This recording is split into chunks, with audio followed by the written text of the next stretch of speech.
I use this language of the corporealization of law in order to understand how these fantasies of difference take on embodied form. So I excavate how gender and sexual regulation became integral to the theory and practice of French colonization and government. My book offers a genealogy of personal status as the legal framework that organized Muslim and customary law jurisdiction, and indeed that continues to structure family law codes in many post-colonial states today.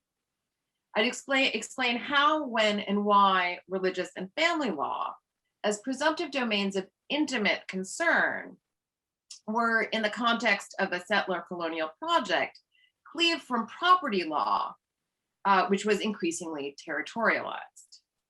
The designation of some domains of law and life as extra intimate concentrated the regulation of intimacy on Muslim families. I argue that this structure of legal feeling underwrote indigenous dispossession and made Muslim bodies and sex into sites of legal, political, and social intervention in ways that obviously I'm suggesting echo what we see in today's proposed law. It assimilated desirable real estate to French law while maintaining the embodied difference of Muslim persons. In Algeria, as in other imperial contexts, this rule of difference focused colonial juridical attention on the patriarchal excesses of native law and its effects on women. My book explores the structural, legal, and psychic reasons that this was the case. So let me begin at the beginning. Okay. As I was writing my introduction, I came across a remarkable archive of caricatures from 1830. They confirmed aspects of my argument, namely how the colonization of Algeria was cast in sexualized terms from the outset.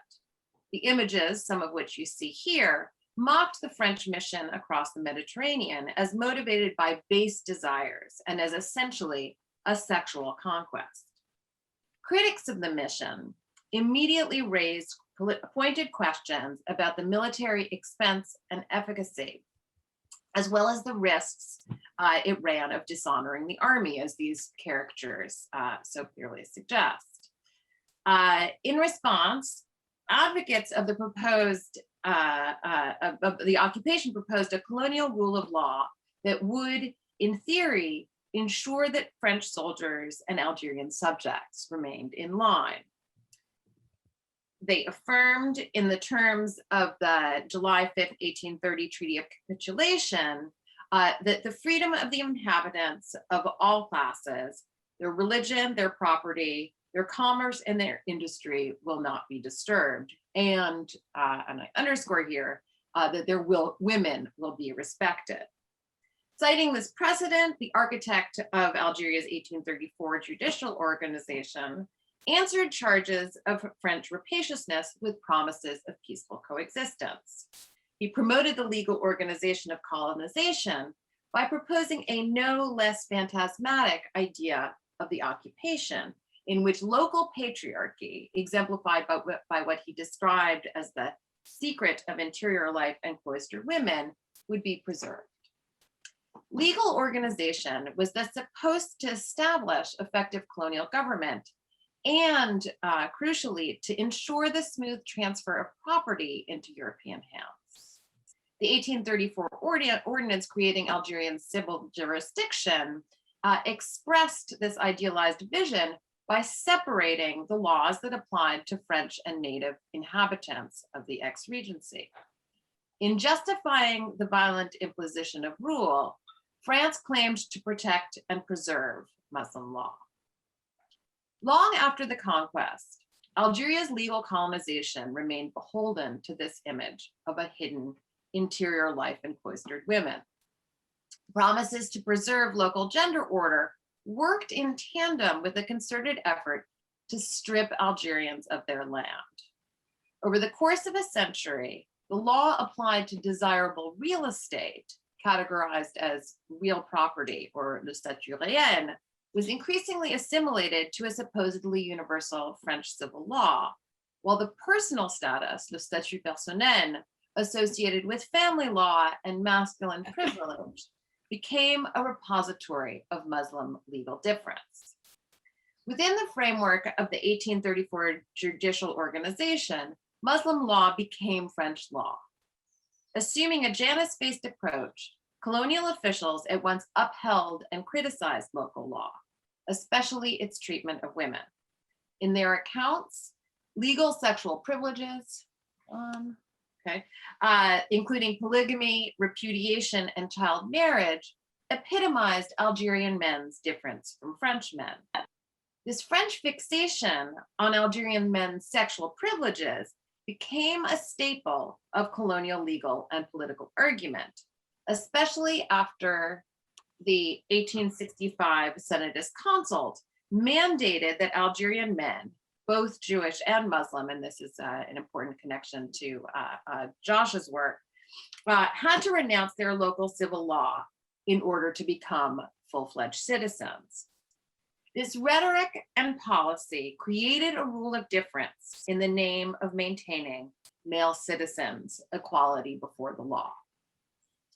Meanwhile, civilian settlers who began to arrive in the 1840s demanded Algeria's greater legal assimilation so that they could more easily buy Muslim land. Focusing on promoting civilian colonization, settlers were not, at least in this early moment, particularly interested in Muslim law beyond its impact on the status of land. Keen to gain access to Muslim property, they lobbied strenuously to make Algeria's legal regime conform to the French civil code. The assimilation that settlers sought, in other words, focused on land law, not marriage. The land reforms that they helped enact nonetheless had a profound impact on Muslim families. Not least, they created the colonial domain of Muslim personal status law. While framed as a repository of Algerians' traditional religious and family law, personal status was in fact a French and indeed historically Roman legal category. Judith, we're not seeing your slides change. I'm not sure if you go to slide show whether it would work better. You didn't see this one change? We didn't see any of them. People are not. I don't think people are seeing them change. If you go to slide show, are you in slideshow? I am. They're changing for me. So this is That's really weird. Okay. I'm gonna stop sharing and okay. I just feel like it's a shame you made such nice slides. Why shouldn't we? Okay. That's it. Did they? Okay. Let me. Okay. Now can you see? Yes. Now you see them change? Yes. Okay. Yes. All right. So you saw none of what I showed before. You didn't see any. Okay. Well, I mean, here I'll quickly go through so you can see. Here are the caricatures. Here's the language on the legal logic of the cloister, which resonates, as I've put it here graphically, with Delacroix's famous painting. Here is the citation from the 1865 Senatist Consult, and now we're up to the discussion of the 1873 property reform. So. Yes, land reform made marriage and family law a distinct domain of cultural or civilizational difference. Settler projects relied on the separation of a nominally religious and sexual personal status on the one hand, and real property law on the other. Legislators such as Valnier aimed to facilitate expropriation by converting land held in common under Muslim law into individualized or private as opposed to family property titles and holdings. The law nonetheless claimed disingenuously to in no way alter the personal status or rules of inheritance of natives. And you can see this in the Article 7 that is, hopefully you can now see on the slide. In fact, the 1873 law dismantled collective and familial property holding, while claiming to preserve a truncated Muslim family law. More specifically, it used Muslim inheritance law as an instrument to break up family estates by assigning fractions of parcels to individual family members and granting them individualized titles. Individuals now had the option to sell their parcels to European settlers. This process often forced the sale of an entire property. In his report, Valnier made clear how the law encouraged individuals to break with their families, claiming that it would benefit entrepreneurial Muslim subjects. The law's true beneficiaries were, of course, European settlers. Guides for government officials charged with implementing the law gave instructions on how to map families 6 generations down and to include all possible living heirs. As part of its strategy of dispossession, the 1873 land reform law effectively reified the Muslim family. The Valnier law demonstrates how family law became an instrument of colonial domination and government. Defined as a separate domain, Muslim personal status meanwhile became a proxy for uncodified religious and sexual difference. In the book, I dedicate chapters to the genealogies of these cliched differences, such as polygamy and forced marriage, on which native exclusion and exceptional legal treatment was based. These fantasies about the patriarchal and libidinal excess of Muslim law also informed the juridical treatment of mixed marriage. While statistically infrequent, jurists poured an inordinate amount of attention into the legal ramifications of unions between men who had Muslim law status and French and European women who had French civil status. Mixed marriage jurisprudence over the course of Algerian colonization sheds light on how French jurists and administrators increasingly represented Muslim law and legal difference as intimately linked to bodies. And they worried in particular, and I've tracked this down specifically for Josh. This is a marriage certificate between, now remind me, this is well, Josh is not, I'm not sure if we're gonna be able to hear him, but this is the El Maadi's grandfather or father? Grandfather. So a character about whom we're going to hear much more in a minute. French jurists and administrators increasingly represented Muslim law and legal difference as intimately linked to bodies. And they worried in particular about how to manage the legal status of mixed marriages. So in pondering these cases, officials elaborated fantasies of Muslim law as bound to men's sexual rights and women's sexual degradation. They projected fantasies onto the bodies of Muslim persons while casting French civil law as integral and dignified, especially in its treatment of women. In the process, Muslim personal status and French civil status each assumed an embodied meaning, combining and confusing racial, religious, and sexual difference. Material interest, however, does not alone explain how such sexualized conceptions of Muslim legal difference endured. I argue that they were also imbued with powerful affective investments. They determined who would be subject to what kind of law by giving form and feeling to definitions of Frenchness, as well as its idealized gender and family norms. The fact that colonial jurists and politicians used sex to establish Algerians' legal difference does not fully explain these arguments' efficacy. Attending to the legal power of fantasy, I argue, as well as the fantasy of legal power, elucidates why a fascination with sexual difference took psychic as well as political and material hold. Anti-colonial psychiatrist Frantz Fanon famously analyzed how sexual aggression and desire motivated the, quote, blanket indictment against the sadistic and vampirish Algerian attitude towards women. For Fanon, the conquest's material violence and rapaciousness also took a psychic form that focused on the Algerian family and women as a site of struggle between French and Algerian men. French efforts to save women could never be clearly distinguished from a desire to protect them, to possess them, sorry. Sexual aggression and solicitude, covetousness and concern, lust and legality were, in other words, two sides of the same colonial coin. My book documents the long legal history of this colonial sexual projection and disavowal by demonstrating the recursive efforts to secure French colonial sovereignty through appeals to the no less certain ground of sexual difference. We better comprehend both the uncertainty and force of its discriminatory law. And I think it's interesting to think about these kind of questions about the fragility and force of sovereignty in the current moment as well. It is helpful to recall here that, as Edward Said noted in his classic text, the discursive construction of Orientalism was as much based on desires, repressions, investments, and projections as it was on knowledge of empirical reality. Critics of Said have pointed to the risk of reproducing a totalizing and Manichaean opposition between the Orient and the West.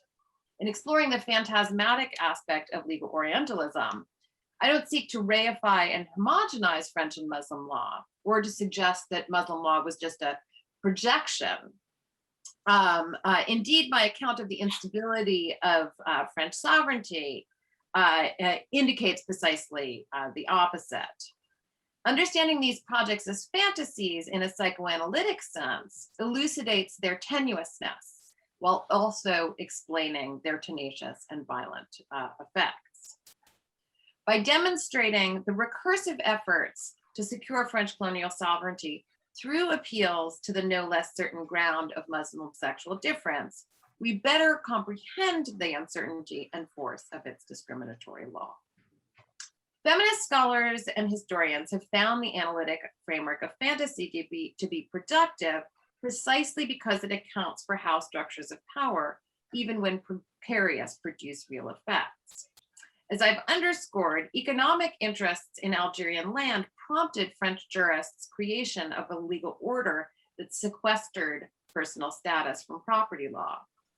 Debates over the legal status of Muslim women shaped how colonial jurists constructed new jurisdictions and claimed their own legal authority. But to grasp these arguments, how these arguments took hold in the juridical realm and beyond it, I argue that we need to grapple with the libidinal and affective investments in law that their arguments entailed. Such sentiments are not simply ideological veils for real material interests, nor are they mere metaphors of rule. They are rather, as Ann Stoler has suggested, at the heart of colonial governmentality. Colonial juridical discussions of sexual relations and rights were, from this perspective, not just covers for other interests. They mattered because they mobilized and managed visceral and violent emotions connected to sex. I'm gonna, since we lost a bit of time there, I'm gonna skip over a little bit. And over and over again, across more than a century of colonization, French jurists and journalists, politicians and publicists ritually rehearsed Algerian men's purported privileges in their denunciations of the intimate sexual excesses of Muslim law, including polygamy, prepubescent marriage, and repudiation. Remarks by Marcel de Savoyant, a jurist who graduated from the law faculty in Algiers, and he became a political editor of the Courrier de Tlemcen, exemplify the dynamic of projective identification and disavowal on which these arguments relied. Writing in 1908, he asserted that Algerian men's sexual rights were incompatible with their accession to French men's political rights, even if they served in the French military. And this is, I think, again, the kind of centrality of the question of the military here is, I think, interesting and important in relation to Josh. So in his view, the difference and indeed the inequality between Algerian and French men would grant them, quote, incontestable advantages over us. They would enjoy all the prerogatives implied by the quality of the citizen while benefiting from their personal status, polygamy, forced marriage, concubinage, repudiation, paternity searches. Right, so basically what Savonian is saying is that it wouldn't be fair for them to be citizens and still have all of these sexual rights, right? So he renounced these rights as incompatible with the sexual limits of citizenship. These fears persisted, especially after the First World War. So basically, this is bringing us up to where Josh takes us afterwards. These fears persisted, especially after the First World War, in which hundreds of thousands of Algerians indeed served under the French flag, and an equal number came to work in French factories. Their efforts to obtain more extensive political rights were stymied, not least because colonial politicians regularly denounced the prospect of the polygamous citizen. French political resistance to Muslim Algerians' representation summoned what we have seen were long-standing fantasies of Muslim men's legal privileges, privileges that were, as I've suggested, a form of jealous projection that also underwrote Algerians' dispossession.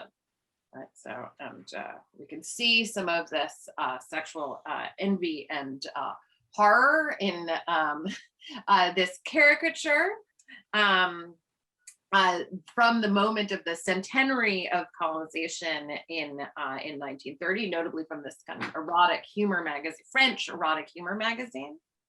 And it echoes comments made by the colonial administrator Octave Dupont, who attacked proposals in favor of extending Algerian men's political rights, not least because here and again we see the language of the not fair, right? The idea that it would be, you know, that the Muslim men are kind of keeping European or French women all to themselves, right? And so in a sense, what's interesting to me is where we see these kind of dynamics of projective desire and disavowal. So as I detail in the book, right, this attitude can be understood in the paradoxical parlance of Jacques Lacan as extiment, right, as displaying a kind of jealous fascination with the Muslim other's excessive sexual pleasure that in fact reveals deep seated, albeit disavowed desires within the self, right? And so part of what I argue here is we see how this fantasy of Muslim law both secured a purportedly superior French idea of the kind of purportedly superior coherence and civilization of French law, and always risked to undo it at the same time, right? Threatening it in a sense from within, right? The French colonial production and projection of Muslim law appears here, I would argue, as a forgotten and indeed repressed part of the history of French law that continues to resonate today. And here, just to point out, like, we'll have further discussion of this, but the extent to which my argument, like Josh, is interested in kind of underscoring the Frenchness of these dynamics and dimensions, right? So this genealogy sheds light on the nexus between secularism, religion, and corporealization, and effective racialization of what is imagined as the intimate heart of Muslim law. Claims about Algerian men's exorbitant sexual rights particularized and stigmatized Muslim law and religion. They also obscured, crucially, the patriarchal structure of the French civil code, which, unlike Muslim law, did not recognize married women's property. Eroticized figures of Muslim sexual domination structured jurist claims about the French code's superior and secular civilized character. Now it's notable, and here again, I'm going to try to move quickly so that there's ample time for discussion. This was something that young Algerians themselves pointed out. And I'd use the figure of Taleb Abdesalam, who was trained both in Muslim law and French law, and who went on to serve as a municipal counselor in the 1920s after serving in the French army, and who made precisely these arguments that, in a sense, not only was Muslim law French law, but that French law itself, French civil law, contained provisions that were deeply patriarchal and discriminatory towards women. Right. So part of what's crucial here is to see how someone like Abdesalam noted that French women actually had more in common with Algerian Muslims than they realized, precisely because they both shared forms of legal incapacity. So here again, I'll move quickly. A few contemporary French feminists pursued this connection.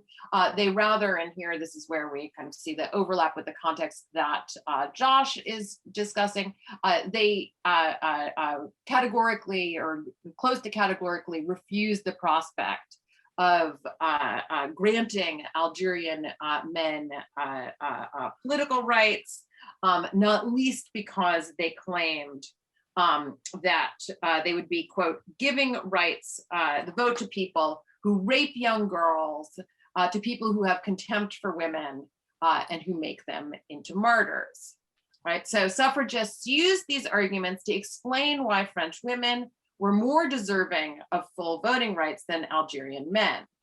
In their view, granting new French subjects who barely achieved our level of civilization the right to vote, in their view, giving Algerian men the right to vote would constitute a form of humiliation, right? So these French feminists and suffragists aimed to take advantage of basically kind of white French legal privilege rather than denounce its at once gendered and racialized presupposition.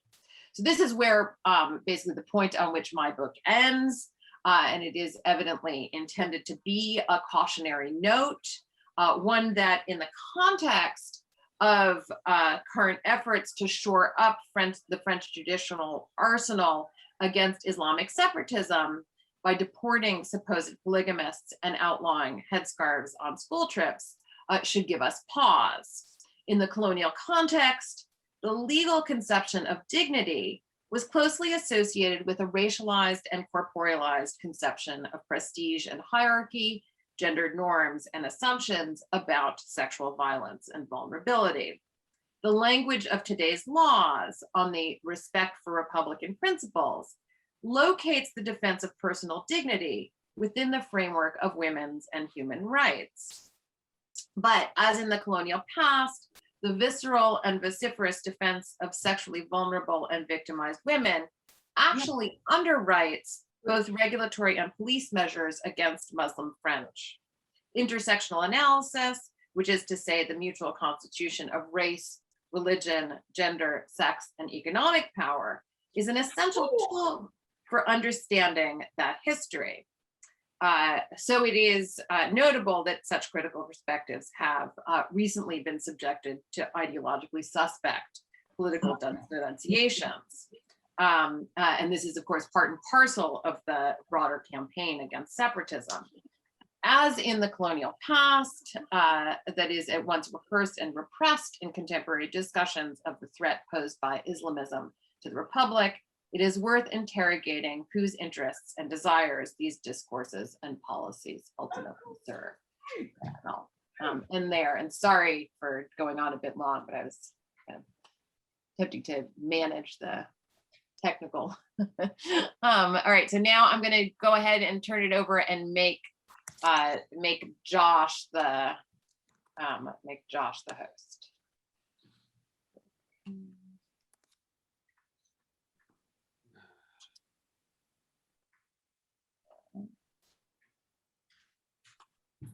All right, I think it's now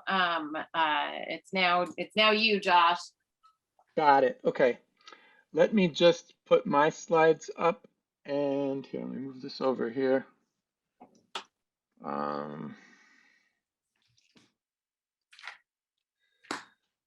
Just take a second.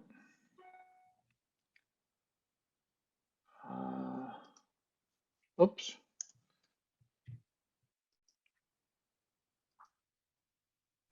I'm going to put it in. There we go. All right. Can everybody see the screen? Your slides are, I don't see your slides. Oh, I didn't. I have to press this one. Sorry. There's too many buttons. Let's do that. How's that? All right, now you're good. Try to advance just so that we don't have this problem again. Go to the next slide just to test it. Okay. Let's see. Yep. Okay. Okay, good. Except now I've lost my paper. Just one second. All right. One more time. Is that working? Yep. Okay. So I'm going to have to look off to the side here because that's where my paper is. So thank you. Thank you, Miranda, for inviting me. Thank you, Judith, for appearing alongside me. I think, you know, if only your book had come out before while mine was being written, it would have been so helpful. This is obviously a very interesting moment to give a talk to a Franco-American audience about race and history. Recent comments by political figures in France about the dangers of American academic work on race and gender have generated a lot of heat. But this is also an opportunity for people like me to explain what it is that we do when we talk about race. So I'm going to start today with really some very basic statements. This is the kinds of things that I say to my students when this topic comes up in my classes. First, let me point out that race is not a term that historians bring to history. It's an idea that's already there in our sources, demanding to be analyzed. When we run across the concept in our research, we need first to understand it in its particular and its most localized contexts. This is hard work, because for the last several hundred years in the history of Europe and the Atlantic world, the assemblage of human differences collectively referred to by the term race have been appropriated and applied in complex ways alongside other notions of difference to give meaning to the fundamental building blocks of society. Race is implicated in status structures, in divisions of labor, in the distribution of power and material resources, in definitions of nationality and citizenship, even in notions of individual subjectivity or sexuality, or ideas about historical progress and time itself. Because race is a term that has been called upon to do so many different kinds of work, the specificity of each moment that the word or idea appears is important. There's always an operative context that has to be understood in a synchronic sense, in relation to other things that are happening in a given social situation. Its political pressures, its economic constraints, its ideological conundrums and tensions, as well as the very real struggles and violence that these circumstances so often bring with them. Once we've examined a specific instance of race being invoked in one moment and place, of course, we need to connect our example to other moments and places, to trace genealogies of the concept across time. And here we have to confront the malleability of race, its shape-shifting character, the fact that so many contradictory claims have been made in its name. The many meanings of race, its contradictions and its ambiguities, do not mean that the term itself is useless to us. On the contrary, the variety of associations that attach themselves to the idea of race merely means that this rich vein of signification is best understood through the lens of historical analysis, which can help us navigate this complexity. Now, an earlier tradition within the historiography of race attempted to create a linear narrative about the evolution of the concept, and it goes something like this, and forgive the reductiveness. A word in English, race, in French, race, the German Rasse, that was originally associated with animal husbandry to describe the breeding of desirable traits in livestock, was gradually extended to encompass social castes and perceived communities of descent in human populations that were increasingly defined in terms of their observable physical characteristics. Eventually, so the story went, these presumptions about the reality of certain collectivities within the population were incorporated into the biological sciences in the 19th century to produce a new kind of modern and allegedly scientific knowledge about individual bodies and the ways that their observed differences could be used to identify and label larger species bodies, races, whose attributes could be enumerated, measured, cataloged, and organized according to presumptively rational principles of social utility. The most pernicious outcome of this set of presumptions was the idea of racial essentialism, that history itself could be understood as the evolution of human collectivities whose degree of racial purity determined their dynamism and their destinies, legitimating the conquests of other groups in the names of a kind of biological triumphalism. This is indeed an important story, and I use some version of this narrative in my classes when I talk about the history of race and racial thinking in Europe and the United States. But this linear narrative of origin, development, and evolution of a concept does not exhaust the subject. Race is often embedded in less visible ways in other histories, only to emerge fully formed at moments of crisis. Because of this, the story of race is not just a story of origins and developments, it is also a history of ruptures, of turning points, and of transformations. And it can be about silences as much as it is about acts of naming or labeling. We already have seen some examples of this in Judith's work, and let me give you some examples by telling you about my own recent book. So it's about a riot. It took place in French Algeria in August of 1934. 28 people died, 25 Jews and 3 Muslims.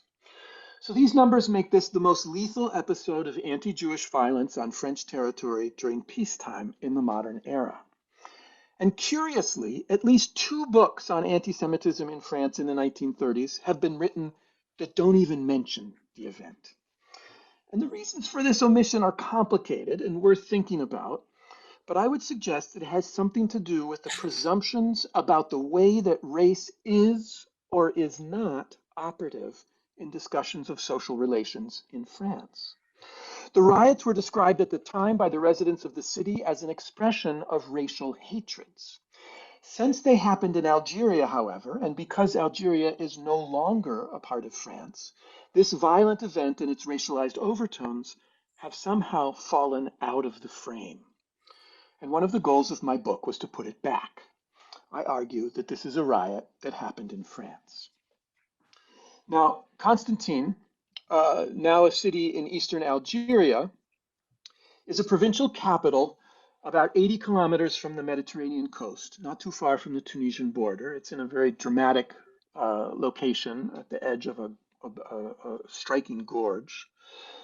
In the colonial period, the city was divided into a European quarter and older neighborhoods at the center, the old Medina, that retained their traditional character. So here is the Place de la Brèche, the sort of brought the European administrative and commercial quarter together. And here's a photograph of the Rue Vieux in the traditional Jewish quarter in the Medina. Out of a population of about 100,000 people in the 1930s, just over half were Muslim colonial subjects, and about 34% were European settlers. 13% of Constantine's population were Jews. In 1837, when French armies besieged the city of Constantine, Muslims and Jews fought together on the city's walls to repel the invaders. But after the conquest, the Muslim majority was subject to a harsh penal code, paid a disproportionate share of taxes relative to their share of economic activity, and their culture was despised by the growing settler population. Algerian Jews, on the other hand, became French citizens in 1870 by virtue of the Crémieux Decree, with the exception of a small population of Jews still residing in areas of military jurisdiction in the south. Now, this measure was detested by many in the settler population because they saw it as a violation of the fundamental distinction between Europe's and indigènes, natives. If Algerian Jews could vote, politics no longer mapped cleanly onto the essential divisions of colonial society between indigène and European. And to be clear, this is where Judith's work is so important. The word race did not appear in the official decrees and laws that determined Algeria's civil status regimes. The exclusion of Muslims was made on religious grounds because the civil prescriptions of Islam did not conform to the civil code. After 1865, a procedure for the naturalization of Muslims was established that allowed them to petition for French citizenship, and this measure remained on the books throughout the entire history of the Third Republic, a convenient demonstration that the exclusions of this settler colony were not always explicitly racial, even though the number of Muslims who availed themselves of this procedure amounted to only a few dozen well-favored sons of a tiny and privileged Francophone elite every year. When the riots broke out in August 1934, on the other hand, the residents of the city immediately invoked the concept of racial hatreds in order to explain what was happening. So the violence begins on a Friday, and already by Saturday, this poster had appeared on the wall describing the initial event. And as you can see, using the language of racial struggle. This stupid incident must not degenerate into a racial struggle. We must unite down with the hatred of races, immediately using this vocabulary. So my book explores the ways that presumptions about increasingly racialized political constituencies shaped local politics in French Algeria during the interwar period, at a moment when the French Republic was contemplating reforms to Algeria's electoral laws. An important role in the story is played by Emil Marino, the mayor of, this poster also appears in Arabic, as you can see. An important role in the story is played by the mayor, Emil Marino, also a deputy in parliament in 1934 when the riot broke out. So Marino was first elected in 1898 on a strongly anti-Jewish platform. He lost his parliamentary seat in 1902, and in consolidating his local power base after this loss, Marino did a remarkable about-face. He formed a political alliance with local Jewish leaders. And by the 1920s, he had been re-elected to parliament and was actually a reliable supporter of Constantine's Jewish population. This in spite of his early political career as an anti-Jewish agitator. By the 1930s, however, the political environment had changed again. On the right, anti-Jewish, anti-communist, and fascist leagues, most importantly in Constantine, the Croix de Feu, began to gather support from the middle class. The Croix de Feu was an authoritarian veterans organization that had a wide following in the city. And in this new climate, Marino's pragmatic alliance with Jewish members of the municipal council began to be a liability. On the left, meanwhile, Constantine had its own anti-fascist organizations that were organizing protests against Nazism and anti-Semitism. In metropolitan France, this left-right split was the defining characteristic of political life in the 1930s, the background to a head-spinning few years that witnessed an abortive right-wing coup in 1934, February, a Popular Front victory of the left in 1936, and then, of course, the emergence of a right-wing collaborationist government under the German occupation after 1940. By the early 1930s, Marino and the settler establishment was also challenged by a new cohort of Muslim politicians that had entered local politics after electoral reforms following the First World War. These men were not Algerian nationalists. Mohamed Ben Jelloul, seen here in the center, was the president of the Federation of Muslim elected officials and an elected member of the Conseil Général, the departmental assembly. Ben Jelloul's main goal was to gain parliamentary representation for Algeria's Muslim population. The photographer at this event turned around and took this wonderful picture of Ben Jelloul speaking in front of his electors. So this then was the complicated political context before the riots happened in 1934. A settler political establishment with both a history of anti-Semitism and alliances of convenience with Jewish voters, an emergent cohort of Muslim political figures who were not nationalists but rather assimilationists, a polarized political landscape in metropolitan France that pit left against right in a bitter decade characterized by extremism and street violence, And finally, this growing awareness that political identities did not map cleanly on the primal division between Europeans and natives, indigènes, that had been built into the political and administrative institutions of French Algeria. So the violence unfolds in a weekend in August of 1934. It starts on Friday evening, and it was reignited on Sunday morning, August 5th, when provocateurs managed to incite a crowd that eventually take control of the city for several hours before the police and military succeed in calming things down. I'll just show you a few photographs. I don't have time to tell you the whole story. We have here a photo of a man performing the act of provocation for the benefit of a camera, surrounded by members of a very uncertain looking crowd. There were many fires in the commercial district as Jewish homes and businesses were invaded. 13 Jews were murdered in 2 home invasions that were only steps apart from one another. 5 more Jews were murdered in 3 nearby businesses. 2 more were killed in adjacent streets.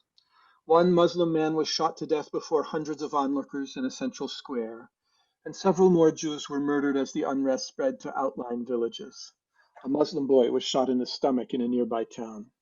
He died 2 days later.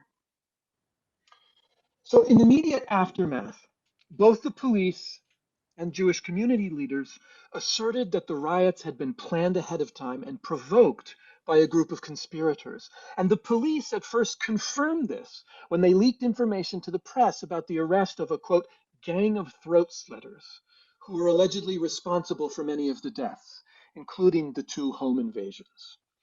The arrested young men were butcher shop employees, and the press reported that they had confessed to killings at more than one address. As the investigation proceeded, however, the Governor General's office intervened and the leaks to the press stopped. The police stopped talking about this gang of throat slitters and came up with a separate list of perpetrators for each address where Jews had been killed. And these lists performed the basis for the murder trials that took place in July 1935 and February 1936.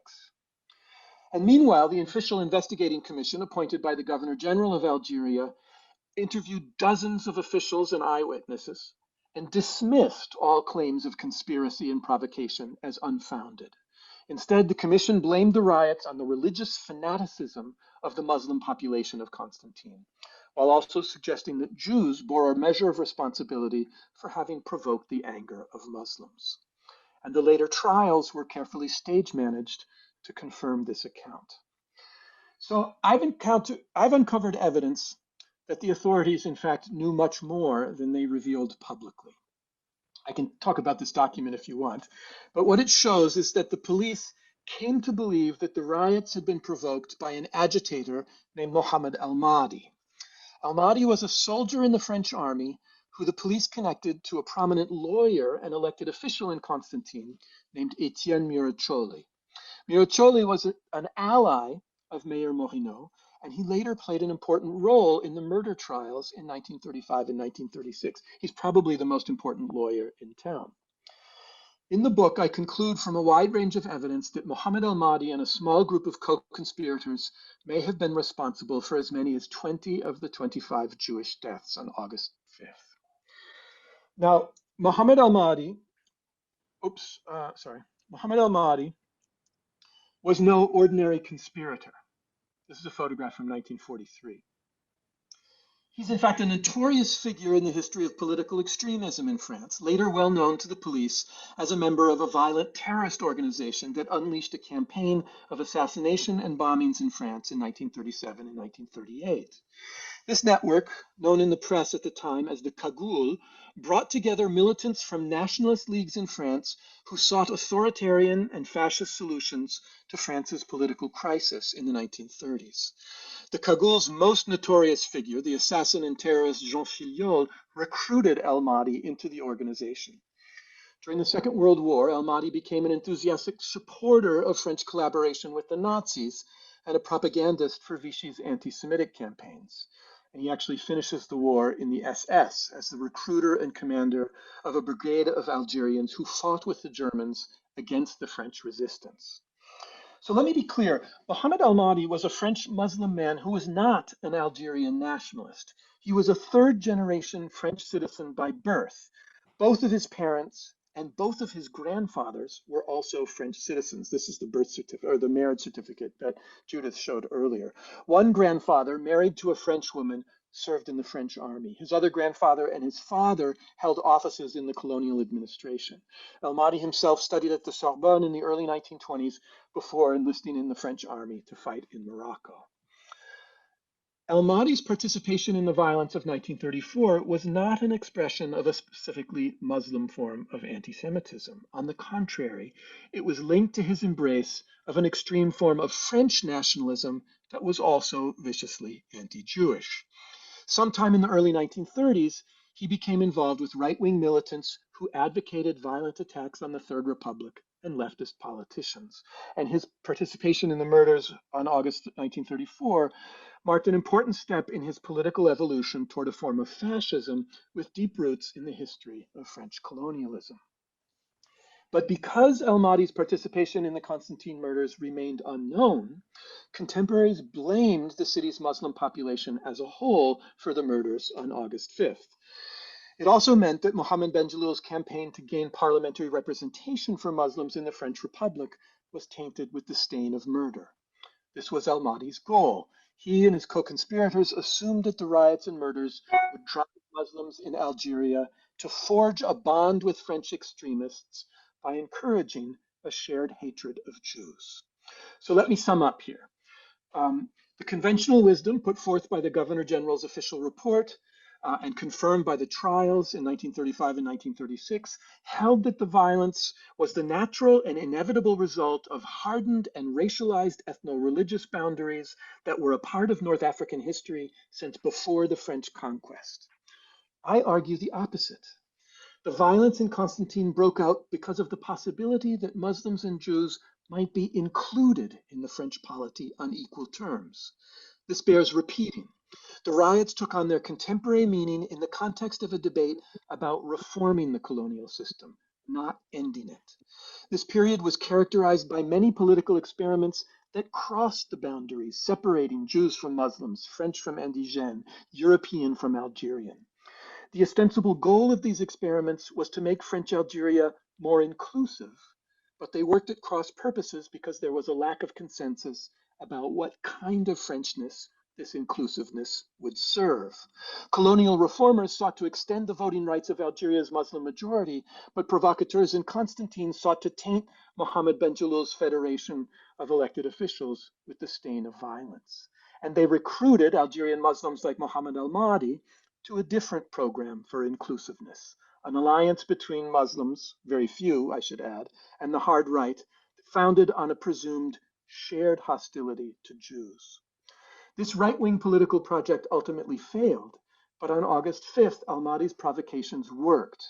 The murders committed on August 5th hardened the social boundaries between racialized ethno-religious communities in Constantine and made further political experimentation much more difficult. The drama of subsequent events, the emergence of a mass-based nationalist movement, the violence of the War of Algerian independence, and the ultimate departure of French settlers and Algerian Jews in 1962 make the violence seem like a foregone conclusion, but it was nothing of the sort. As I say in the introduction of the book, this is the story of a terrible event that unfolded in the harsh glare of imagined futures that never arrived. That's it.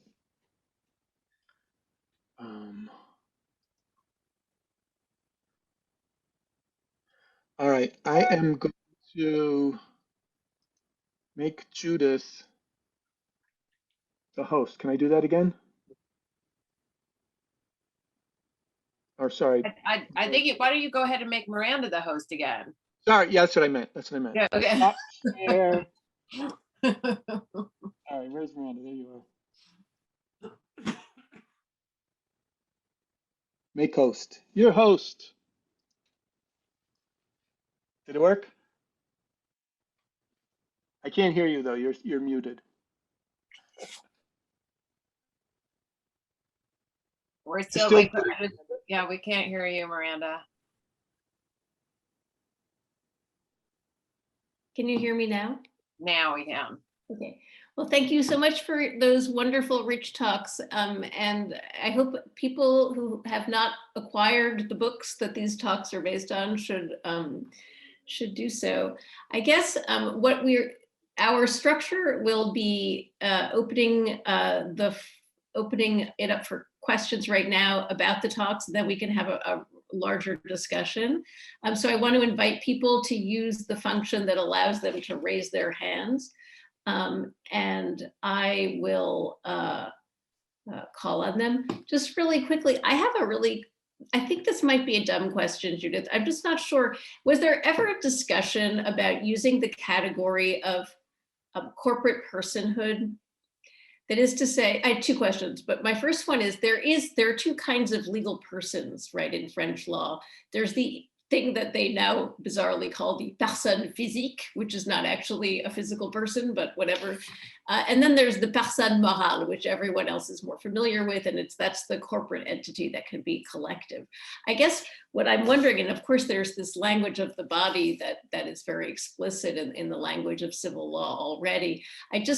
With this story about the individual plots of land being sold off and the end of communal lands, the obvious mechanism that might have enabled communal lands to stay intact would be creating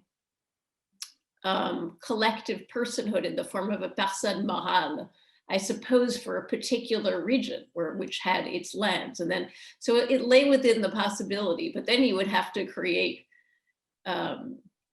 something called a personne morale that was composed of Muslims. So so I just wonder, was there ever a discussion about that possibility that you've come across? I mean, it seems to me that was sort of implicit in the in the structure of the earlier one of the earlier pieces of land reform legislation, which is to say the 1863 land reform law, which did set aside, kind of communal or tribal property, right? And used, because one of the things that happens over the course of the 19th century is an attempt at different moments to draw on, Ottoman and Muslim legal categories of land in order to, justify reforms while still preserving Muslim land law. Clearly, what is happening, at this moment is, it's not that this was the only possibility, but part of what I am interested in is, what was at stake, ideologically, materially, and affectively in opting to pursue this strategy of individualization, which was, as I described, there was a, at once, kind of a material and phantasmatic dimension to the project. Yeah, I think it reaffirms your point. I mostly because in the sense that there is an implicit question to which they said no. The implicit question to which they said no, which is directly related to sovereignty, is: would you like to create a collective form of personhood for these communal lands? You don't have to state it because it was rejected in favor of what you described, but it just seems interesting that there is this other language of personhood that would have been possible that they refuse. And of course, what's interesting, you have different constructions of personhood in different domains of law. So for example, they do maintain forms of collective punishment, right? Yeah. Right, in which whole tribes are punished for the actions of individuals, right? So again, it's these categories are not consistent, and the treatment of personhood is not consistent over different juridical domains.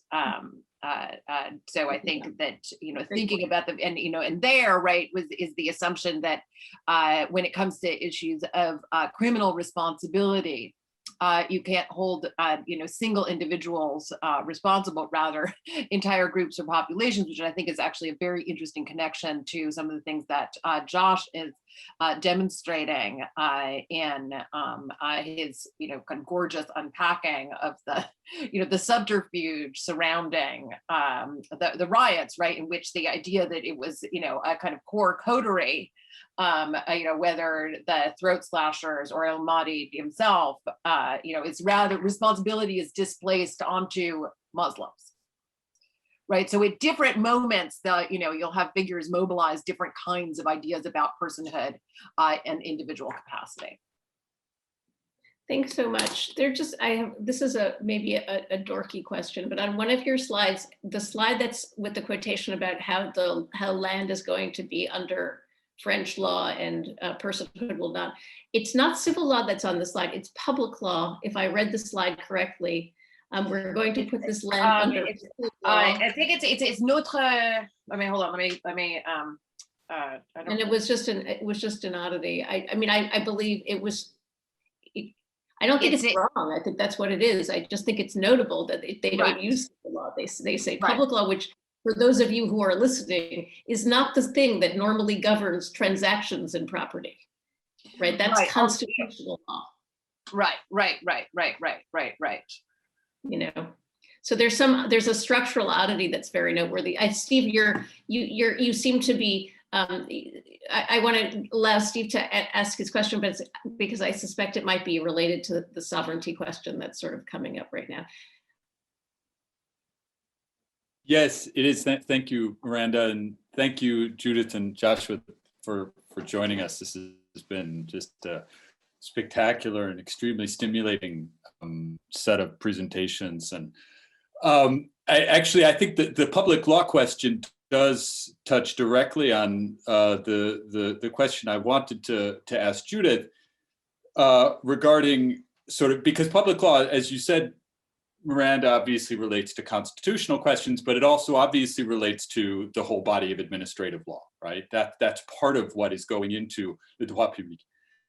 And in your presentation, it was sort of, there was you would talk about regulation, Judith, you would talk about regulation and regulating bodies and families, and then you would talk about law. And I guess what I was interested in was this question in the 1830s to the 1870s and 1880s in particular, the question of regulating families seems to me to fall largely under the question of regulatory police, right? That's what gives the French the authority to do that.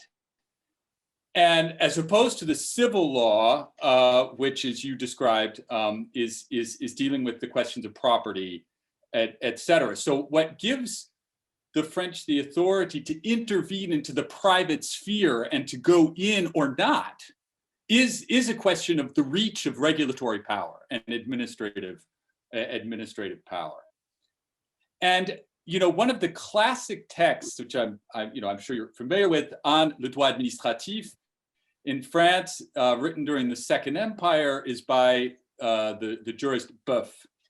And Boeuf has this sort of great distinction in which he says that constitutional law and institution politique are questions of liberty. And administrative law and regulation are questions of duty. So he takes that classic distinction between rights and duties and he puts it onto to the distinction between administrative law on the one hand and sort of constitutional and institutional, constitutional law and institutions on the other. And it seems to me that if you think about what you show, which is brilliant, if you show this, that at some level, what this sexualization is doing, and I just like to get your thoughts on this. At some level, what the French seem to be reacting to, or in many cases, the white French males that were making this law and that are all upset about the fact that they can't integrate far enough into, or they need to regulate Muslim families or sexualize Muslim, the Muslim family, or the relationship between Muslim husbands and French women and etc., that what they are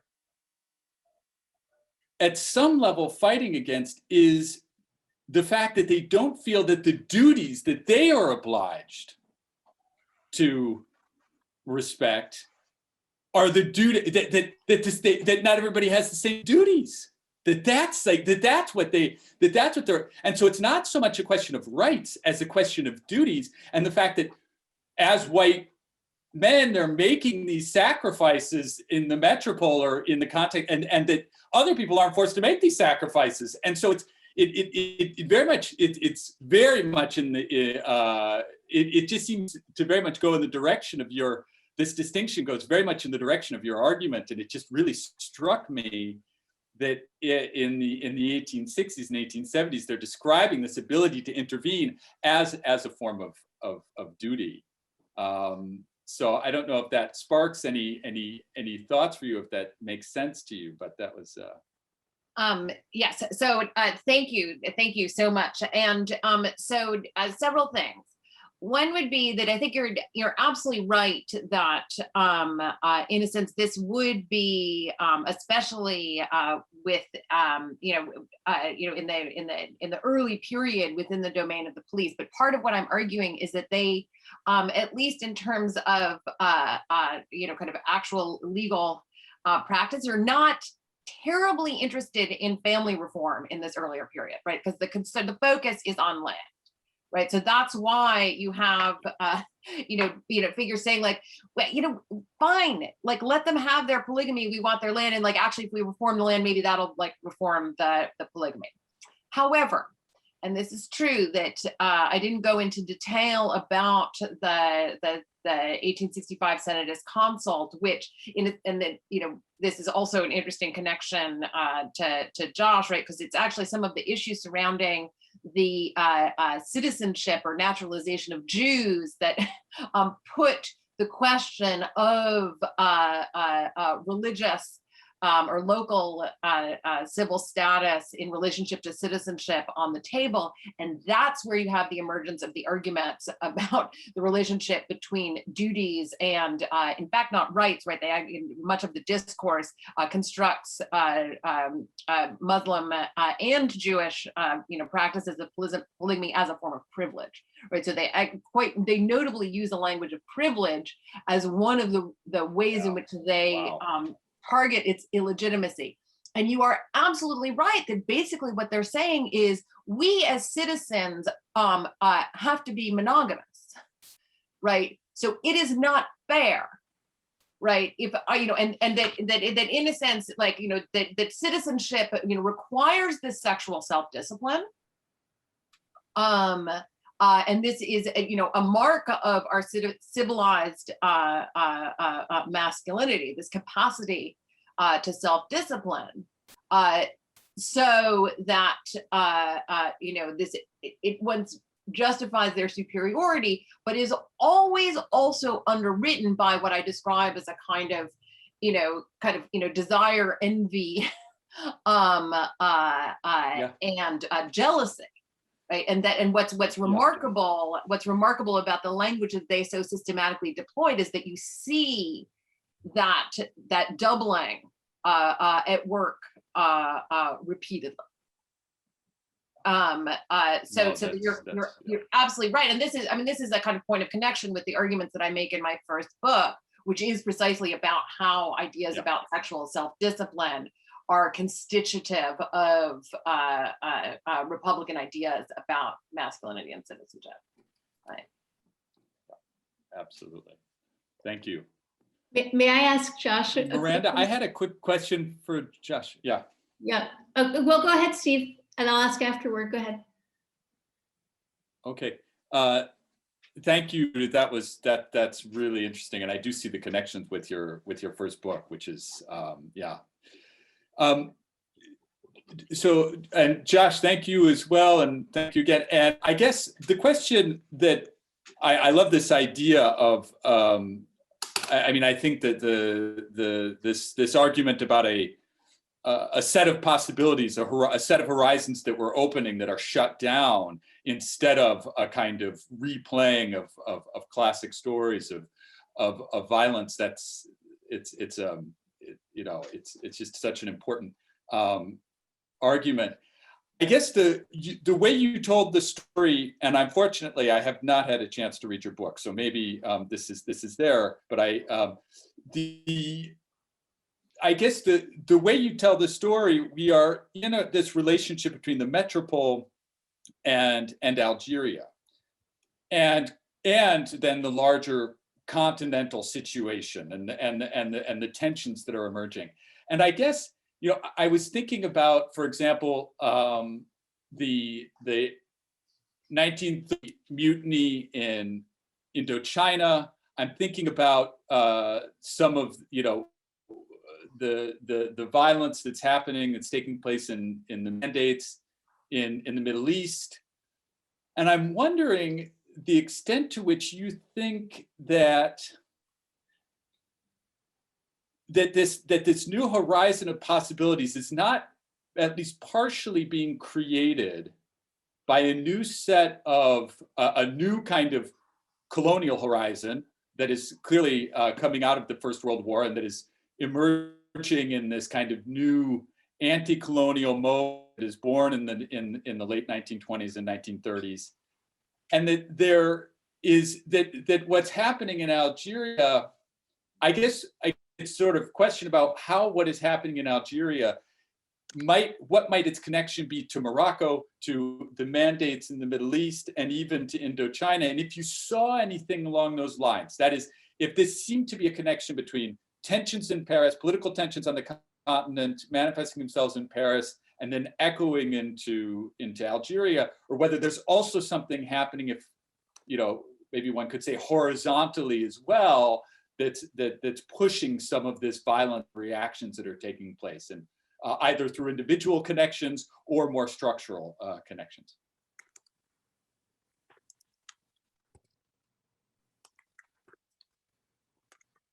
Great question. So I guess I could put it this way. When I decided to write this history of this event, I was thinking a lot about the different tendencies in what we might call the sort of new imperial history of the last couple decades.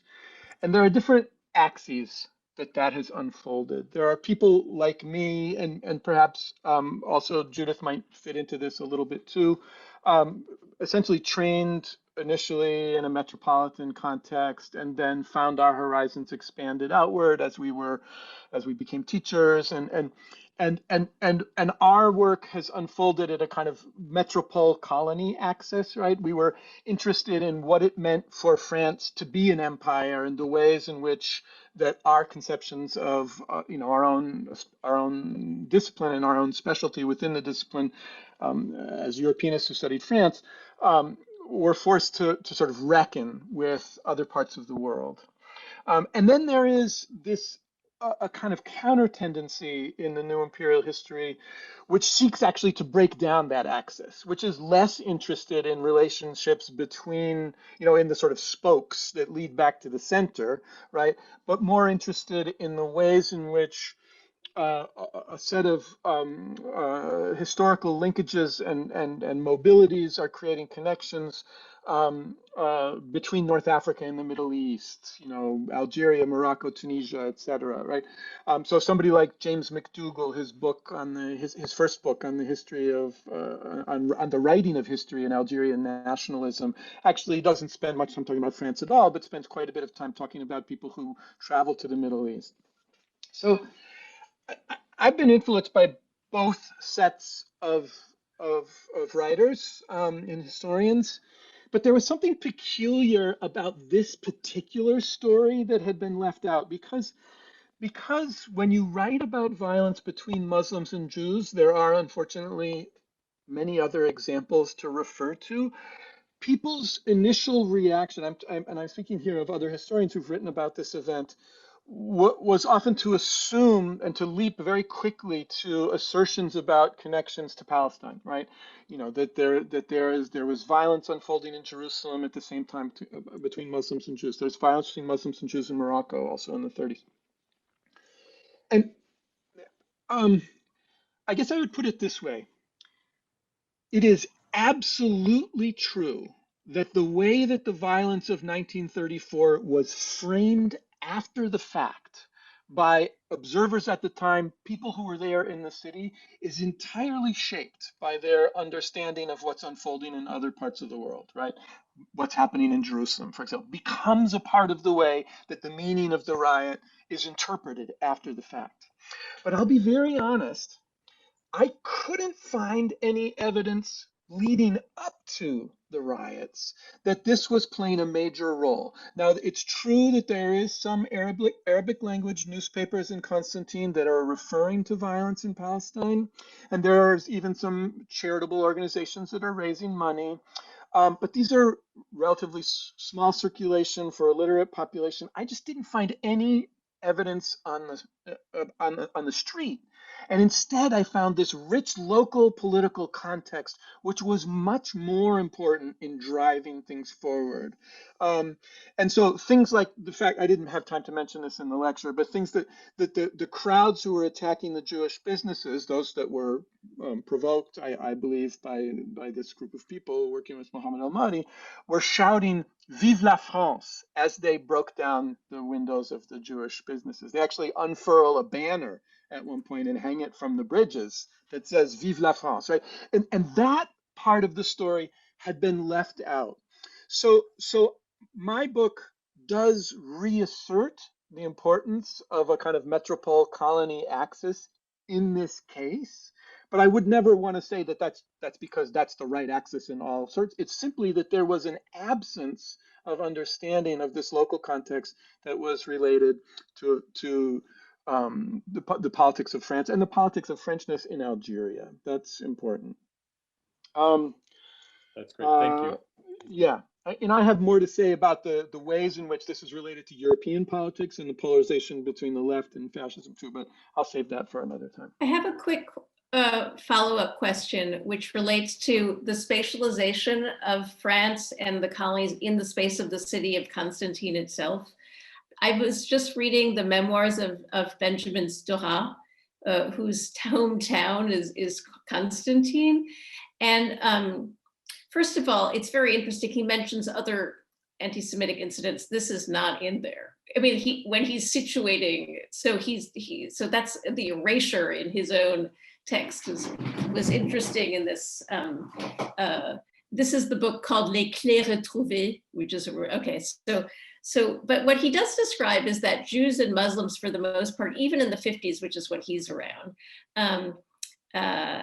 live in the same neighborhood, more or less.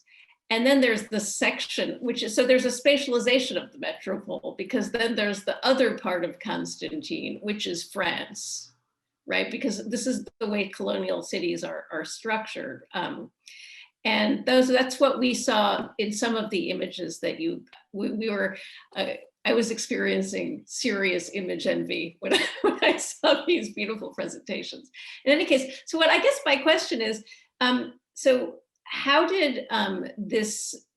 was this inscribed in the geography of the city, the riot itself? In other words, how present was the movement that was part of the pogrom in the French part of the city? Because these banners are interesting if there's really the spatial division between France and not France inside Constantine. I just wanted to know, I'm interested in the spatialization of this experience, and I just wanted to hear you talk about the different parts of the city in relation to that. So also a really interesting question, and this actually preoccupied me quite a bit in the writing of the book. There is a story about the physical spaces of the city and the way that they develop after the conquest. there actually is a migration of the Jewish neighborhood from one part of the old city to another part just before the conquest. So what people refer to as the old Jewish quarter was in fact not even that old. It was a late 18th, early 19th century neighborhood. But that and it was important for me to identify, because if I was trying to tell the story about provocateurs, where the provocateurs' activities were taking place. And what's interesting to notice that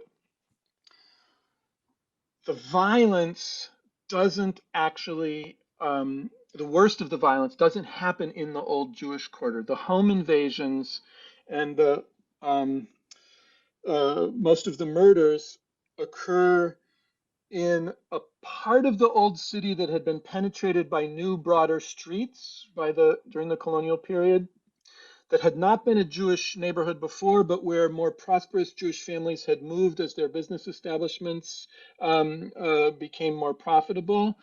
So it was, and it was when a Jewish political leader talked about this neighborhood, he actually referred to it as the European quarter because it was a new street and new buildings, but everybody else talked about it as the ghetto, the old story. So they actually, the labels applied to the spaces depended on who was doing the talking. For the Jewish political leader, to call it a European space was to, in fact, speak proudly of successful Jewish assimilation that was now under siege by anti-Semites in the settler population and by this attack by Muslims. And so the labels actually mattered. I mean, it's more complicated than that. There's also the proliferation of suburbs on the outside, and that's where most Europeans live. They actually preserve the old part of the city for the original inhabitants well into the late 19th century. Yeah. Thank you.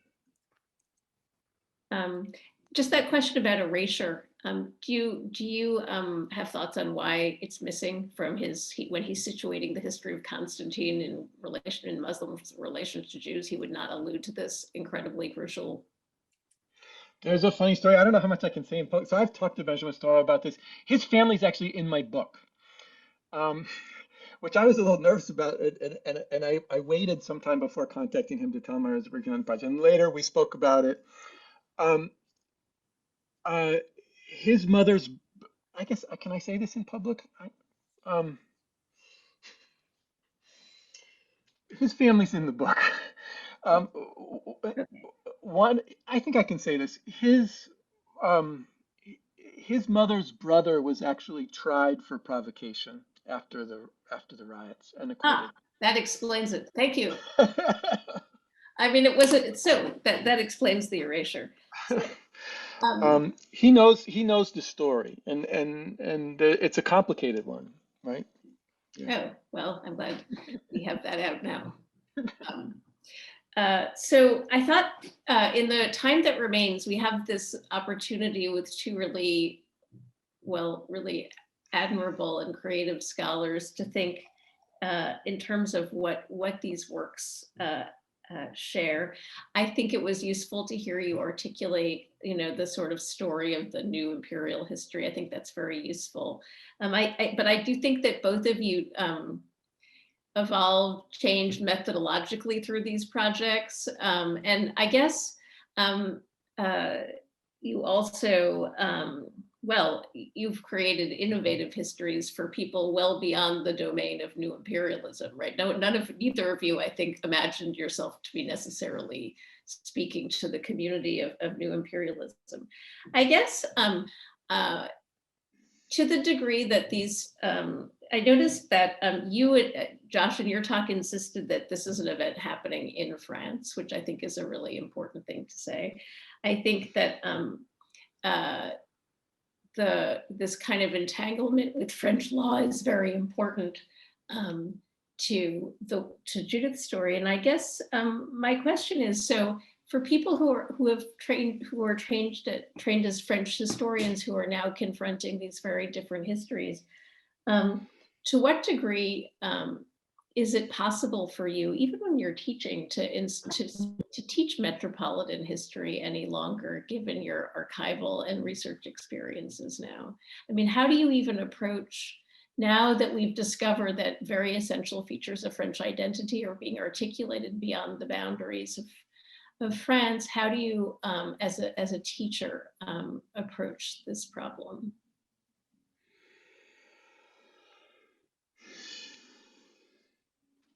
Do you mean just in terms of do we still teach classes on French history? Well, what does that do? I mean, what's at stake when you do that? I mean, I just wonder if I'm so convinced by your narratives, which show how entangled French identity is with what's going on in the colonies, that it seems like it calls radically into question whether you actually can have a metropolitan narrative at all.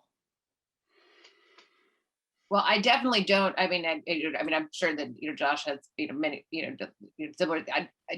I don't teach exclusively metropolitan French history anymore. Right. I mean, it's always part of I mean, whether at the graduate or undergraduate level, it's always a France and the empire, France and global France approach. Starting with the generally the revolution. So yeah. And another from the outset. Your stories end and begin at the same time, right? One story ends in the 30s, the other begins. And so I guess it would be interesting to hear how you talk about the chronology that is suggested by that ending and that beginning. And then Roman, you can ask your question. What is the 1930s that makes it this hinge? Well, I think that we Josh and I have talked about this before. We've talked about it together. I really do think that there is a significant transformation that takes place. I mean, that obviously the things that contribute to that significant transformation predate the kind of 1930, and I think that the World War I and the legal transformations that are opened up and shut down at that moment create the conditions for that, both France and, to go back to Steve's question, I think globally. And clearly my choice of the kind of 1830 to 1930 was intended as something of a provocation to use, right, in terms of how do what happens if we in terms of transforming our ideas about what constitutes a kind of conventional periodization, but it's also meant to cite and call into question the very idea of the colonial centenary, right, which is the frame for the book itself, right, highlighting the way in which it sort of reveals the fantasy that was built into that idea of the centenary, which was celebrated at the moment as the kind of consolidation and exemplification of the this great achievement, which was in a sense already on some level, if not unraveling, calling for necessary change, right? Which is then precisely the moment that Josh picks up on. But I do think I'll just one brief thing. I mean, one reason why I think it's very interesting and to kind of read the books together, right, is that we juxtapose a kind of longue durée versus event-based approach, and in a sense what one achieves or arrives at in pursuing those two clearly quite different modes of kind of research and analysis. I think to answer your question about the 30s or the interwar period in general, there's something very important that happens in this period that has to do actually with the possibility of reform. That is, and this is something that is often overshadowed in the literature because of the importance. What's also happening simultaneously is the development of the nationalist movement that will eventually achieve independence. But at the time, that didn't actually loom as large in people's imaginations. It loomed large in the fears of the administrators, but the number, isn't until the late 1930s that you have a mass-based nationalist movement present in Algeria. And so this moment, up until up until the Popular Front election, the dominant conversation is a conversation about reforming the colonial system, and the traditional narrative is that it was too little, too late. It's all about a failure on the part of the French, and what that leaves out actually is the participation of many different people, including Muslim political figures, in trying to shape that moment where reform at least looked possible. It fails ultimately, but that conversation was a moment of great danger for the structures that Judith's book so wonderfully evokes, right? The intricate way in which land was taken away and people were segregated out from law and removed from its protections, right? All of those things that had been built up so carefully in the 19th century were called into question by the fact, by the presence of a political movement led by Ben Jalloul that wanted votes for Muslim men while retaining their personal status in law, right, as Muslims. And that possibility, I think, produces a whole bunch of things that show actually the power of those structures that Judith describes in her book. And I'll just say in connection, one of the reasons I wish that Judith's book had come out earlier, because it would have helped me, it helps me understand one of the most troubling and awful parts of my story, which is when the provocateurs decided to commit murders, right? They wanted to do so in a spectacular way that would draw attention to the horror. That was part of what it was. It was a spectacular violence. And they could think of nothing more spectacular than to invade the homes, the most intimate spaces of these families, and kill everybody, including the children, and attack the women.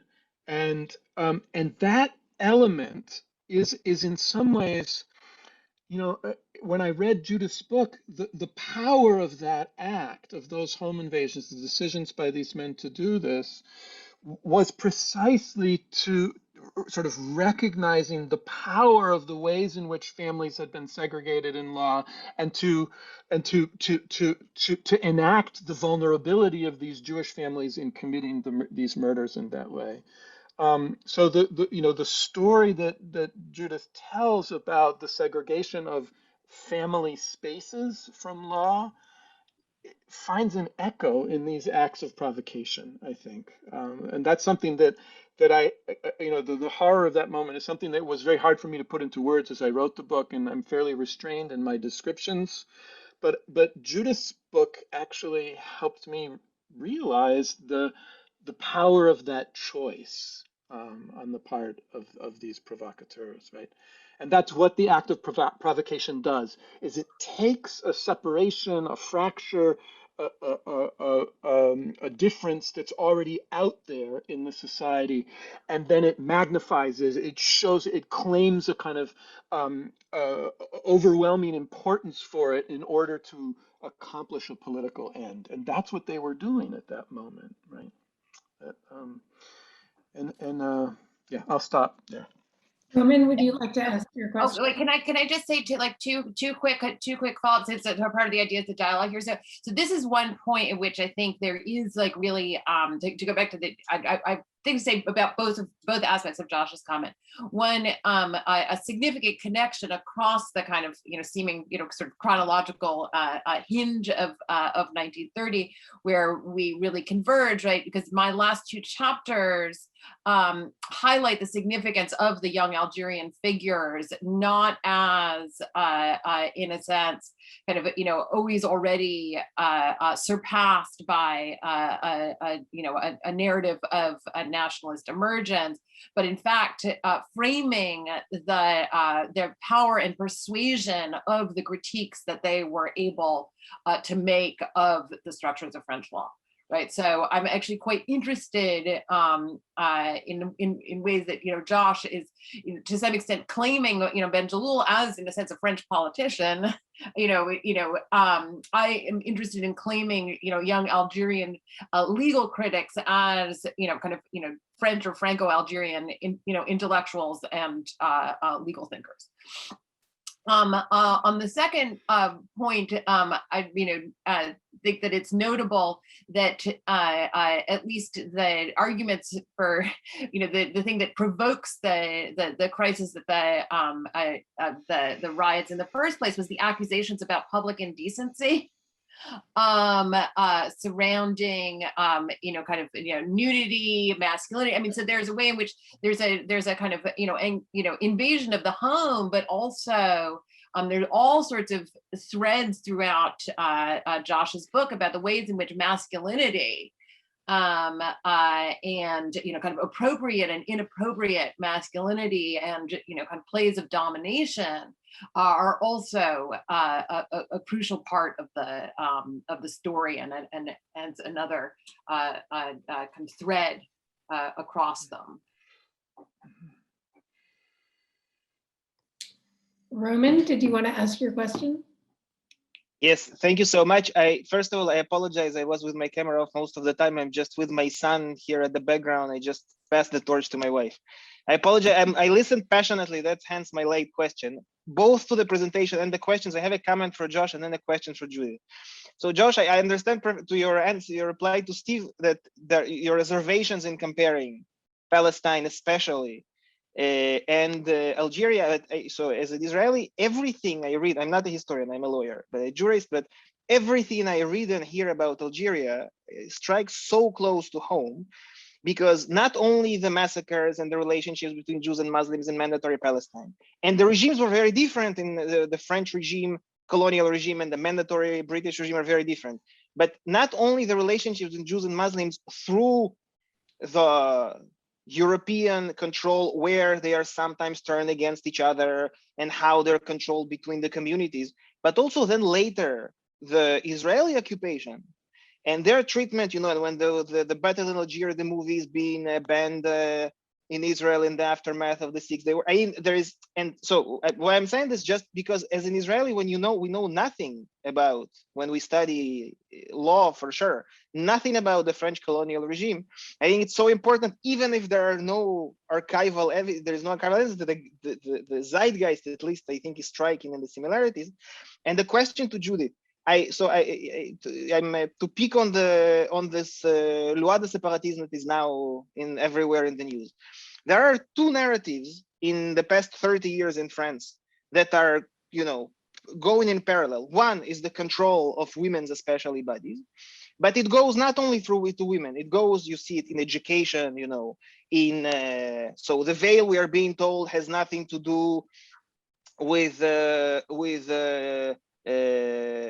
I don't know, controlling the body. It's about educating girls. And then the burqa comes and it all accumulates. And so we see this, both control of the body and increasingly control of halal food, and and we need the loyal imams of the garden. So there is the religious narrative. Now, in parallel, in the past, at least, I don't know, let's say 10 years, maybe 20, the narrative of security. So the securitization of Islam. And this is sort of parallel because the laws are separate. There is the law of the hijab, and then there are the laws of terrorism and the databases. And so increasingly, it seems to me, they start to converge. And the loi de separatisme is really the peak where everything is thrown in together. The homeschooling and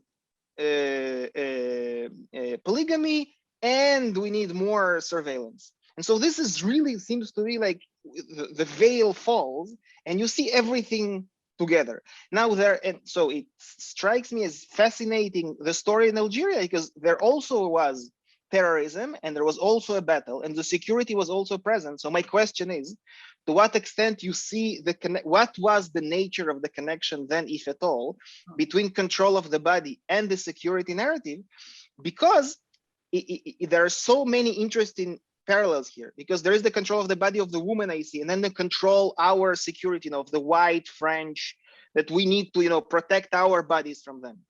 And another last thing, just to, because I just flooded in my associative thought, the French keep saying that the terrorism that we are protecting ourselves from is not about only physical integrity, but it's about the values of the Republic. We are protecting France, whatever, laïcité and sovereignty, of course.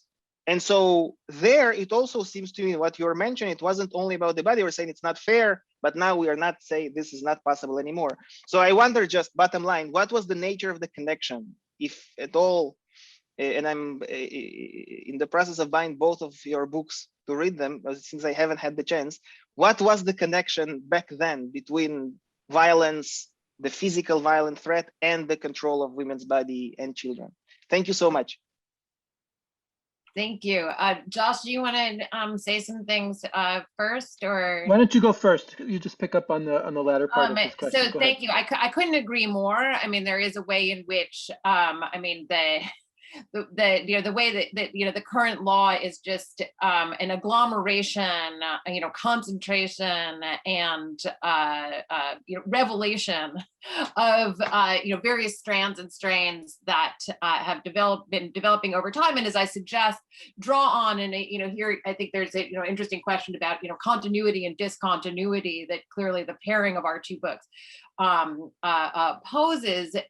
There are nonetheless clear echoes and resonances between, as you rightly point out, and to go back to Steve's initial question, the kind of regulatory dimensions and the police powers.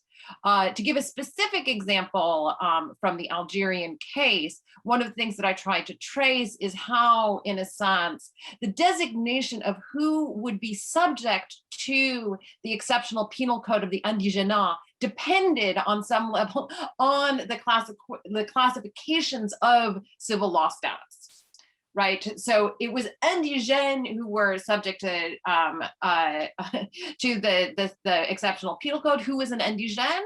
An indigène was someone who had the local civil law status, right?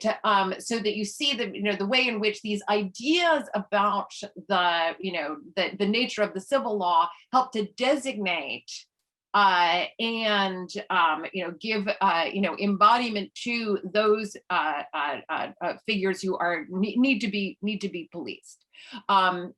Those same arguments about regulation underwrite mechanisms of the development of administrative law. For example, the development of the état civil. Right? Arguments go that we need to be able to keep track of who is who and whose names, what people's names are in order to keep track of property and to prevent child marriage, right? So similarly, and I actually wrote a separate article about this, where you have arguments about the need to track and regulate forced marriage, but doing so is actually very helpful in order to stamp out fraudulent marriage. Right, so these arguments underwrite the mobilization of policing mechanisms of administrative and security law, and that's how they actually work in concert with one another, as well as producing these kind of fantasies that underwrite the recourse to those measures themselves. So thank you. I think you're absolutely right. So I have a question about whether there's a conception of a private sphere in the colonial world that you're describing, because the way in which you're articulating the relationship between public law and civil law is very unrecognizable from a metropolitan standpoint, right? So I guess, this broadly relates to both books. I guess it just feels like the articulation of what public spaces, what private spaces, and the role of the state in relation to, say, individual bodies and persons just seems fundamentally different in the colonial worlds that you're working with. than in either the slave world that I work on, because there's a much different understanding of households. And so I'm structurally fascinated by your colonial worlds, especially given the fact that we were supposedly public civil law. I mean, there is already this curiosity built into the French system that civil law regulates nationality, which is odd, right? I mean, it's not obvious that civil law should regulate nationality. So I guess it would just be, I would be interested to hear how you think the structure of legal zones, in a sense, in the French world, that's the colonies, is composed differently in your world than, say, metropolitan France, or even in a crude sense, the colonial worlds that came before.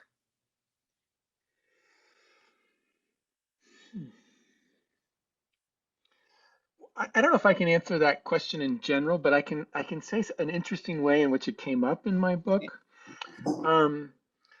So one of the things that I do is I look very closely at the police investigation of the riot afterwards. And I found this very strange evidence about the Governor General's interference in the police administration. And the reason that I figured this story out was because the Governor General had somebody on his staff write a memo about what kind of power he had to interfere in a police investigation. And the memo was all about how in metropolitan France, there was a whole staff of inspectors general who had the power to interfere in police investigations, but that didn't exist in Algeria. And I actually don't know the reason for this. The memo concludes with a little note from the Governor General saying, we really need to get this power here, because he really wanted to shut down the police investigation, which was turning out information that he didn't have. And it had something to do, I think, with the oddity of the Governor General's office as an administrative structure, and the fact that the police were overseen both by the municipality and by the prefect's office. So there was a separate administration of prefectural security, departmental security, that I guess went to the Ministry of the Interior rather than to the Governor General.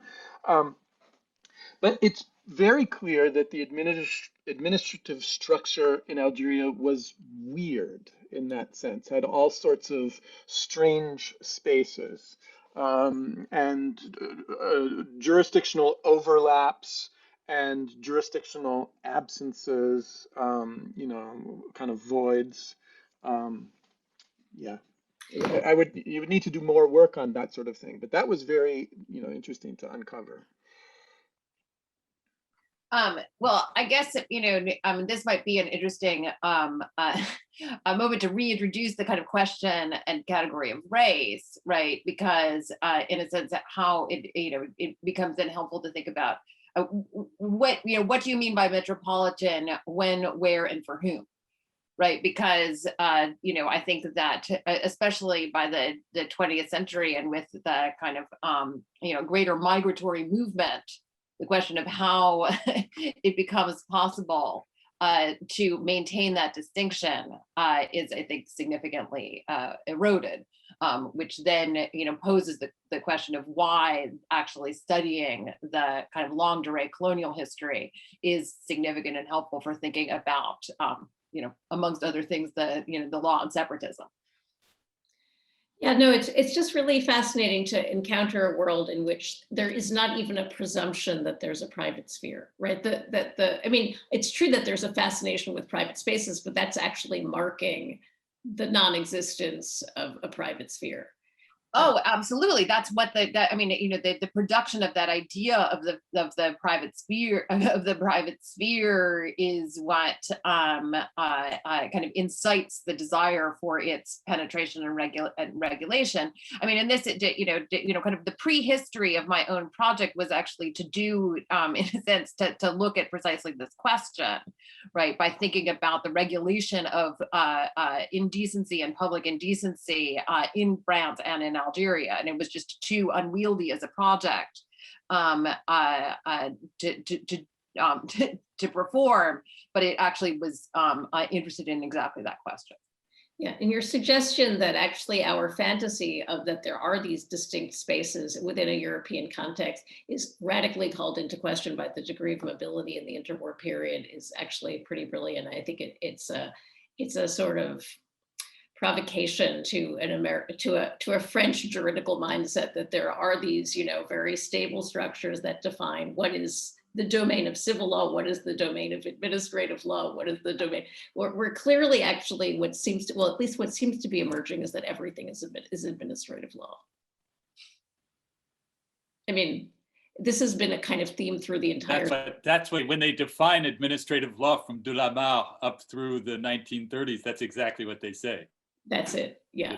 All the classic administrative law textbooks say it covers everything. That there's no aspect of life that administrative law does not cover. So, but it's a fascinating. It devours everything, but it didn't start off that way, and so it's really interesting to see. It plays much less of a role, by the way, in the colonial world that I know a little bit better. French Guiana is an exception, but other kinds of les anciennes colonies don't develop those powers in the 19th century, but in the 18th century, administrative law is it's not there exactly in the same way. So it's just very interesting to see how the runaway kind of sorcerer's apprentice quality of administrative law and how it's driven by this language of desire. I mean, the thing that seems to be articulating the growth of administrative law is this language of sexuality and desire. I mean, that's the sort of fascinating convergence in the story. Because, so just a random thought. So it seems like even though you're using the term civil law, what you're really describing is the swallowing of civil law by administrative law in Algeria. Does that seem true? For me? Yeah. I mean, I think that it depends, because I think it's I'm dealing with like lots of different bodies of law, and clearly there is a claim that what they're that this is at least the aspects that I focused on today had to do with, like, at least in theory, the civil law dimensions, but as I said, like there's like but I think you're right that the administrative bits are there in the interstices. The power that defines where the civil law begins and ends is administrative power. Right. Yes, exactly. That's right. So if that's so, then there's a big animal that's already devoured civil law in order to be making to be fixing those divisions and deciding where it shall not go. Right. Just as a kind of continuous strain through the symposia so far, this kind of long tail of administrative law and its continuing career in contemporary France is like the particular zone that is weaponized for making racial, ethnic. It's a repository of racial and ethnic difference, or for making these differences. And this seems to be, according to Lionel, certainly convincingly what's still happening, that it's the privileged domain of law for that kind of thing to this day. So it's really and then I think that it helpfully hides itself, right? Because it seems to be just like making decisions about the kind of procedure. Right. That's true. But now it turns out that your whole story about civil law and its manipulated domains of inclusion and exclusion is actually a hidden story about the extraordinary kind of malformation of administrative law in the particular form that it assumed in Algeria. And Josh, since you've been inside the administration in your archives, right? So that's, both of you are inside the administration, your archives. I guess, was that when you were working through the peculiarities of the police as a structure in Algeria, was there, and you've worked through metropolitan documents as well. What's striking about the texture and functioning of police in the context of Algeria when you first encountered, and how you think of it now? So I think of the police as, they were the main source for much of my kind of hour by hour information about the events of the week, and also on the many other incidents that they reported on. And I think the main lesson that I try and convey to my students about what I learned from this working in this kind of archive is to think about the archival documents as existing within a kind of hierarchy themselves, which is constantly negotiating for where the people who are in it are constantly negotiating for position. And the lower level officials have the most finely grained understanding of the sort of street level interactions, and are also the most likely to say the most outrageous things about, the racial proclivities or the sexual proclivities of the people they're talking about. Whereas higher up the hierarchy, you get very sophisticated political rationalizations and synthesis of what's down below. Um, People who are much more practiced at the art of bureaucratic politics and speaking to upper level administrators, but you don't get that sort of finely grained kind of stark depictions of for the police as as an institution in the city. They had an extraordinary amount of power, and I was actually quite surprised at the rapidity with which they knuckled under when their original investigation when the governor general decided that it was inappropriate. I don't know if I have any more to say about that. My whole book was really immersed in these archival documents. In some ways, I was a prisoner of them. And the most interesting moment in my own research was actually the moment when I decided I had to believe some of them. That is, when you go to the police archives, you go with all of your critical antenna out there, right? You really want to question them, to find their hidden presumptions. But at some point, I had to just decide that some of them were actually reporting things that I could say were true, right? That happened, and that was a hard moment for me as a researcher, actually, and yet a necessary one for this part of the book where I was actually trying to solve the mystery, right? That part of the work was interesting. I'll just put it out there. So when I'm in 19th century archives that I've worked in, I've never worked in a 20th century archive. And obviously it has all of these enviable characteristics like typewritten documents. It's sort of a completely unfamiliar world. But one of the things that's very pronounced, even in the 19th century documents, less in the 18th, is this quality of the unsaid in colonial documents that's actually very haunting sometimes, where you can feel that people are signaling each other by certain kinds of statements that are euphemistic or things that they're not saying. And I feel like it's a very pronounced characteristic of the colonial archive. I agree that sometimes you have to believe people because you just do, and then you can test it afterward. But there is this haunting quality to the colonial archive, which is about the unsayable or the unsaid or the euphemism. And I just wanted to hear your sort of respective experiences with that problem. I mean, it occurred to me that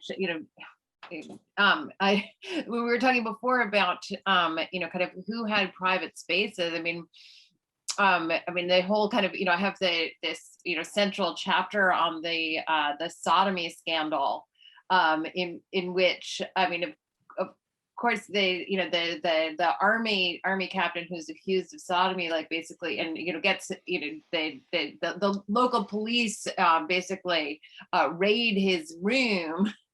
Right. And he's the one that makes the claim, his defense of his kind of right to privacy, which of course he doesn't really have in the army. But that was on the initial question of like, who has privacy when and where.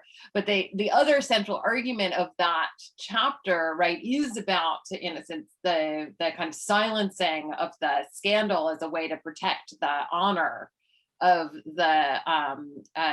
army and of the captain, in which at the same time they're kind of constantly announcing the way in which they're hiding the scandal, right? Which is produced in certain ways by the context in which the scandal is unfolding, and the way in which it becomes, an issue for the honor of the army itself. I guess my main example of the silencing and the signaling is in the closest that I have to the smoking gun, which is the one document I have, which names El Maadi as a provocateur and connects him to a member of the local political establishment. So that document, which is, the way the police whispered to one another when they were talking about other things, happens in another investigation. So in another investigation, it was okay to share this information that they had hid from the public at the time. And I read thousands of documents about the riots and never found a police document that said that they believed that Mohamed El Maadi was a provocateur who was linked to the local establishment. But they were able to say it in this other one because it wasn't about that. It was just some contextual information about him in the investigation of a different murder that happened 4 years later somewhere else. So when they're allowed to say the truth, right? That was a kind of interesting thing for me to try and figure out. Yeah. Oh, that's wonderful. So I'm going to end the discussion, which I've just benefited from in so many ways, and it's really brought me into a world of colonial experience that we haven't been looking at, and I think it has so many resonances with the present world.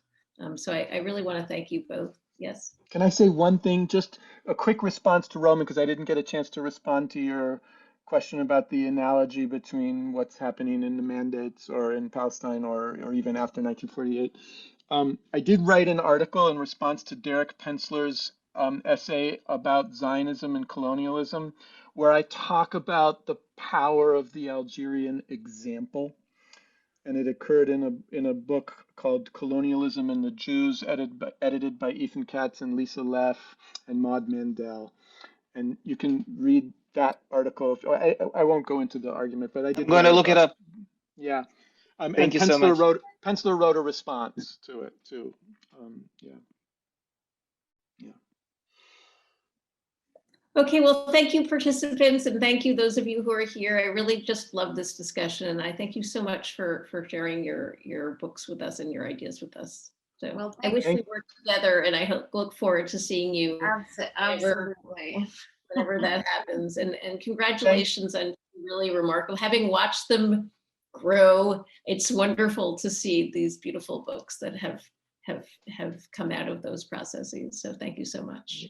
You were there at the beginning. I know, I was. I remember when you found his file. Right. Oh, wow. Yeah. Oh, nice. Yeah, it was pretty crazy. Yeah. Oh, so it was when he was on his sabbatical for the first year in X. Anyway, okay, well, bye, folks. Well, just said Miranda and Charlie, as I've indicated to both of you, should be you have things to talk about and be. Oh yes. Hi.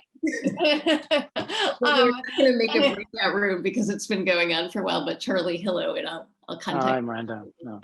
Hi, But thank you so much, Miranda and Josh, and Roman. I think you're just absolutely spot on. And if you've written anything about it, or I'm going to. I'm writing a bit about what's happening now because I don't know a lot about Algeria, but I think I must look into it because really it's looks like it's such a fruitful soil. Yeah. Well, and I don't know that it's going to be. I think that Samara Esmir is actually going to be writing about my book. And she and I have been in dialogue, and I know that one of the things that I think that she's quite, she's picked up on and is quite interested in, and that clearly informed my own thinking as I was writing, is about, in a sense, the particular violence of denying an intimate attachment to land, right? One of the things that, so this would be pursuing the analogy, the Israel-Algeria analogy, right? But thinking with the history of Algerian settler colonialism, one place in which it seems to me is productive is to understand that, right? A focus on ideas about colonial intimacy and a kind of fetishization of the kind of sexual difference of Muslim law. One of the things that it ends up doing is denying an intimate attachment to land, right? Which was just a crucial part of the strategy of dispossession that I'm interested in mapping, right? It's like, no, people don't really care about the land. What they care about is their religion, right? And their family. And like, once you understand that obviously historically, like, Muslim law includes land, then that makes no sense, Right. as a distinction. Great, it's fascinating. Thank you so much. All right, thank you, and looking forward to more, Miranda. Okay, bye folks. Thank you for coming. Thank you so much. Bye-bye. Bye.